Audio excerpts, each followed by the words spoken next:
My guy Domaine Miles asked this question as I sent out a community mailbag call on our YouTube social page. And he says, "Are we trading for anyone at this point, mainly a big?"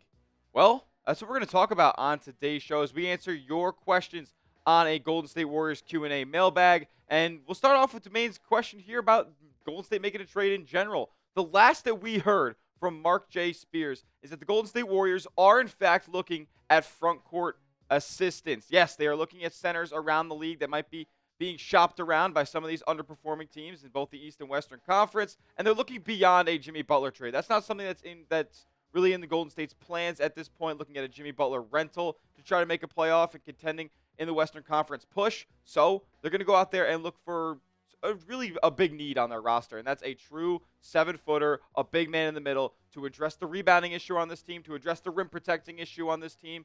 And that could be guys like Nikola Vucevic. That could be guys like Walker Kessler. That could be guys like Jakob Poeltl or a John Collins or somebody else of that nature. Jonas Valanciunas is a name that's being thrown around there as well. So the Golden State Warriors could be making moves. It could be trying to help out Steph Curry and company.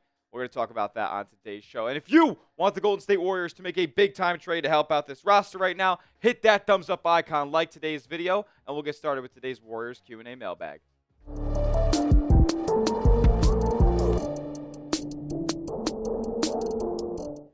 What's going on, Dub Nation? You're watching Warriors Today by Chat Sports. I am your host, Tyler Smith, and on today's show, we're answering your questions. We just answered Domaine Miles' question about the Golden State Warriors' current trade plans, and Giancarlo C. is coming back with some more Warriors trade rumors questions. He says, hashtag Warriors. Since there has been new news of the Warriors being interested in both Vucevic and Aaron Nesmith, if we get them both, will we become contenders? If not, what more will we need? Well, honestly, Gene, I want to know where you heard this Aaron Nesmith stuff, because I haven't heard too much buzz about Golden State pursuing the wing on the Indiana Pacers right now, but I do love Aaron Nesmith as a player. Until I hear those rumors kind of come from ESPN or one of the big-time Warriors insiders out there, or NBA insiders out there from around the sports media world, I have no real speculation on an Aaron Nesmith trade. I do have a speculation, however, on a Nikola Vucevic trade. I mean, that's somebody that Golden State is 100% looking at. And, this is somebody who I think could put up real big numbers for this Warriors team. He doesn't necessarily fit the mold that Warriors players typically fit, right? Like, not somebody who's moving around a ton without the basketball. Not somebody who's accustomed to a motion-style offense. Like, this is a guy who is a back-to-the-basket player. Somebody who's a true 20 and 10, basically cleans the glass and operates, on the low block area. And Golden State has been reported to be looking at Nikola Vucevic in a trade with the Chicago Bulls. And that's somebody that's at the top of their list right now because he's under team control for a couple of seasons, and he makes only $20 million, so that'd be pretty easy for Golden State to stockpile some salaries and make an easy deal to send to Chicago over there.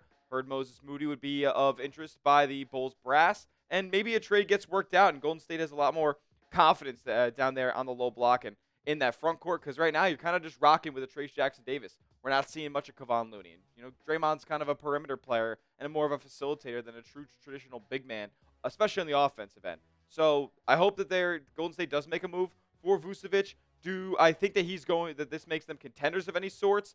Probably not, but it definitely signals to Steph Curry, signals to Draymond Green that Golden State's trying to get better and they're trying to get closer to the Warriors contending again in the Western Conference. So thank you, Gene Carlos.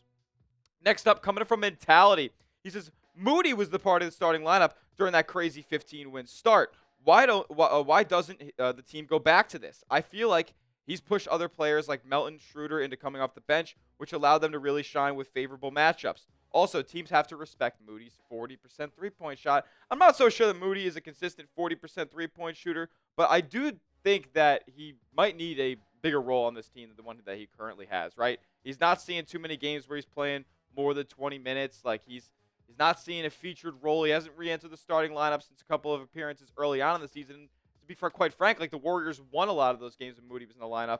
I just don't know what jumps off the page right now. In the limited time that he's getting, he's not able to really have high-level production for this Warriors team. And maybe that part of that is his fault, but maybe part of that's Steve Kerr's fault for not integrating him sooner and, always being very quick to yank Moses Moody off of the basketball floor the minute he makes a mistake.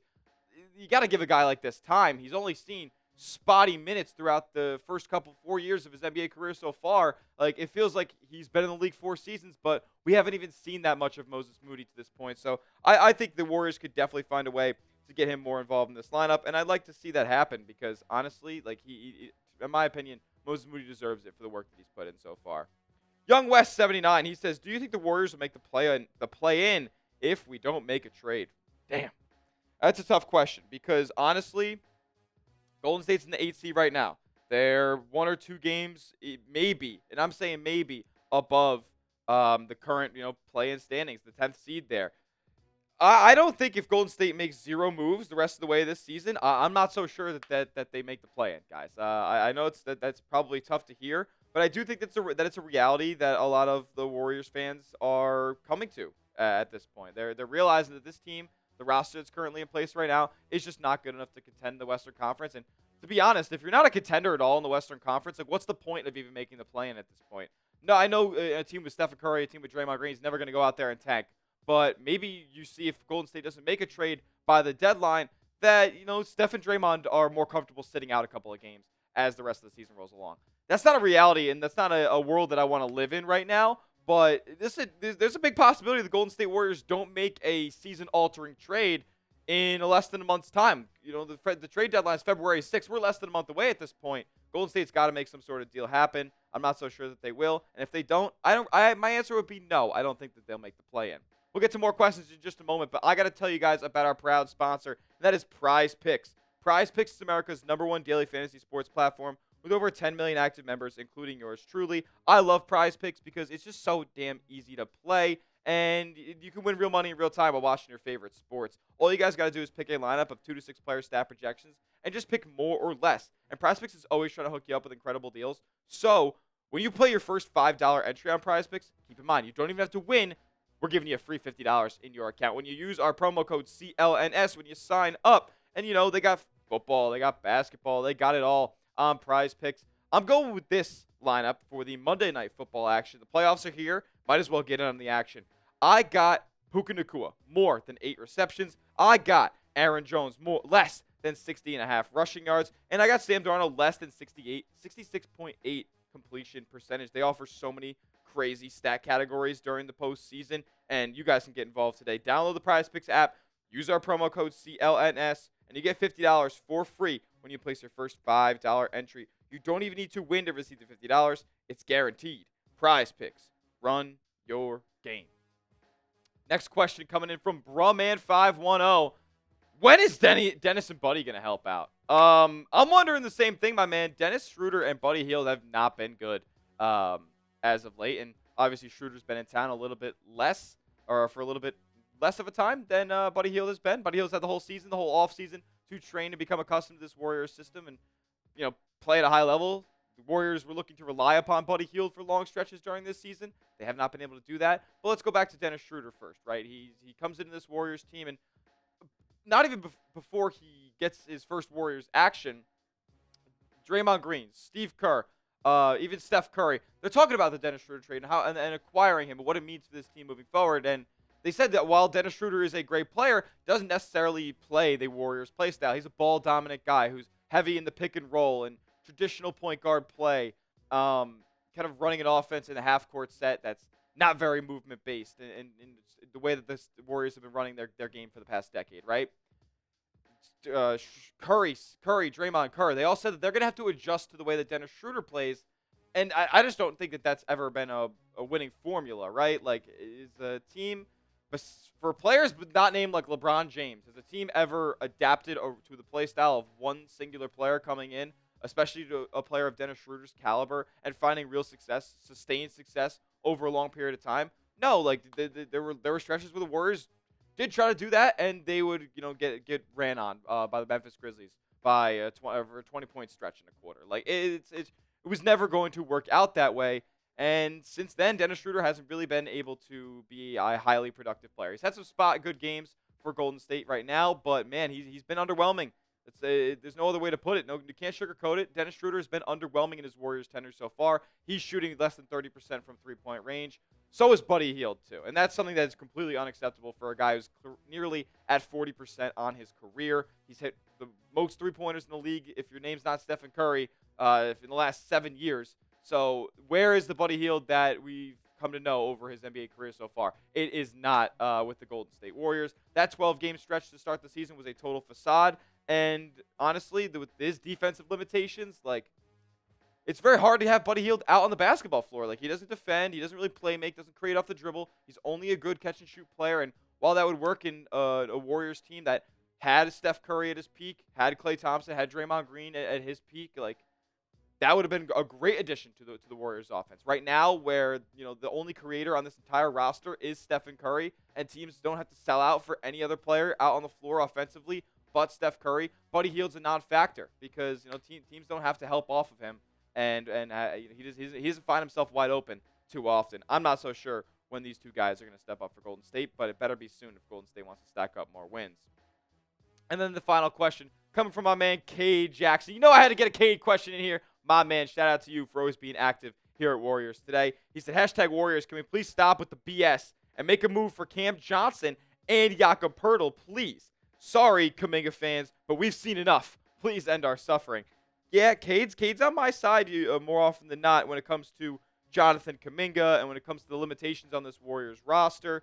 So let's talk about these two players, right? Like, Cam Johnson's been a guy that I have been praying on my hands and knees about Golden State going out there and trading for. Like, he is exactly who you would want. He's somebody who moves around the perimeter, great, runs off screens, great, can, you know, curl off and hit a three on the wing at the top of the key in the corner, doesn't matter. He has his hot zones from everywhere outside the arc. I love Cam Johnson so much. And he's also shown the ability to take guys off the dribble, to be able to create, to be able to take the ball to the rack and finish at the rim. Like, he's a really, really good player at multiple levels offensively, and he has the defensive versatility on the wing to be an elite player on that end as well, too. He can guard twos, he can guard threes, he can guard some fours, and honestly, I wouldn't be as frightful as I am, say, leaving Buddy Hield out there against the point guard if I have Cam Johnson out there. He has the ability to recover if he gets blown by, alter shots at the rim. Like, he's one of the more underrated players in the NBA. I'm not kidding you guys, and I think Golden State was idiotic not to include Jonathan Kuminga in a trade for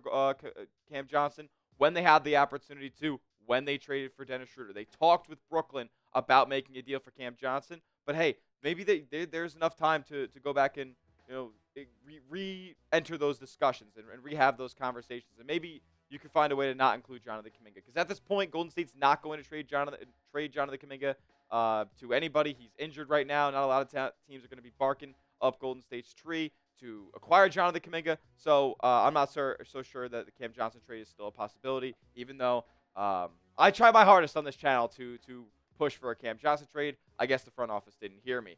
Maybe Jakob Poeltl, though. I mean, if this is a guy, if you're talking about getting a true 7-footer, a true traditional big man, this is a pick and roll guy. This is a real rim protector. This is a guy who cleans the glass, a walking double-double this season. He's averaging 15 points, so he's really evolving his offensive game a little bit. Doesn't necessarily stretch the floor like a Golden State would want their center to do. That's why they're probably more trending towards a Nikola Vucevic trade. But I would love Jakob Poeltl on this team, man. He's a bona fide, like, long-term answer at the 5 spot for Golden State. He's under 30 years old. Like, he can operate on the Curry and Draymond timeline right now while still, you know, being at the age where he could be a Warrior the rest of his career. I love Jakob Poeltl, man, and he sets screens really well. He would help these Golden State shooters get open, and, you know, he would be a deterrent at the rim for a Golden State team that really doesn't block many shots as of right now. He would clean the glass for a team that doesn't really rebound the ball particularly well. And I just think he'd be an overall great addition to this team. And I don't think they'd have to give up necessarily too much.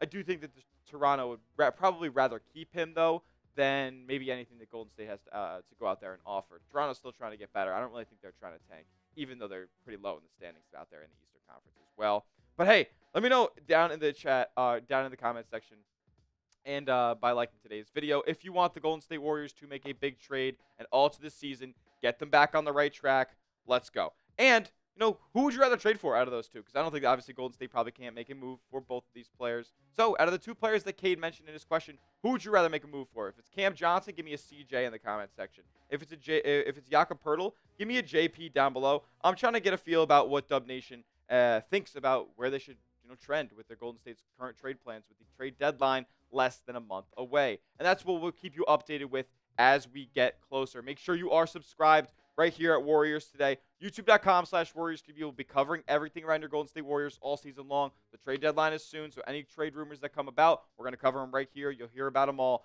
right here at Warriors Today. We'll see you in the next one. Let's go Dubs.